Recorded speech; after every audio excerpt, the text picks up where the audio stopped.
ஞானி ஒருவனிடம் அந்த மல்யுத்த வீரன் ஒருவன், சுவாமி, என் உடல் வலிமை, உங்கள் அறிவு வலிமை, இவை இரண்டில் எது பெரியது என அறிய விரும்புகிறேன் என்று கூறினான்.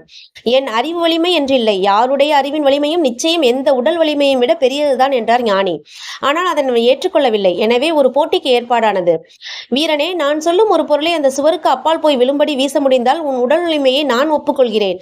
ஆனால் முடியவில்லை என்றால் நீ என் அறிவு வலிமைதான் என்று ஒப்புக்கொள்கிறாயா என்று கேட்டார். ஒப்புக்கொள்கிறேன் என்றான் அவன். உடனே ஞானி ஒரு மெல்லிய பட்டு துணியை எடுத்து அவனிடம் கொடுத்தார். பாறாங்கல் போன்ற கனமான பொருளை தரப்போகிறார் என்று எதிர்பார்த்தவனுக்கு அந்த சிறிய பொருள் ஏமாற்றத்தை தந்தது.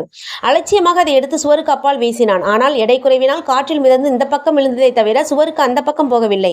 தன் தோல்வியை ஒப்புக்கொண்டு விட்டான். அடுத்ததாக குரு முயற்சிக்க வேண்டும். அவர் மட்டும் எப்படி பட்டு துணியை சுவருக்கு அந்த பக்கம் வீசி எரியப் போகிறார் என பார்க்க எல்லோரும் ஆவலாக இருந்தனர். குரு அந்த பட்டு துணியை எடுத்தார். அதற்குள் ஒரு கல்லை வைத்து கட்டினார். அது அப்படியே வீசி எறிய அது மறுபக்கம் போய் விழுந்தது.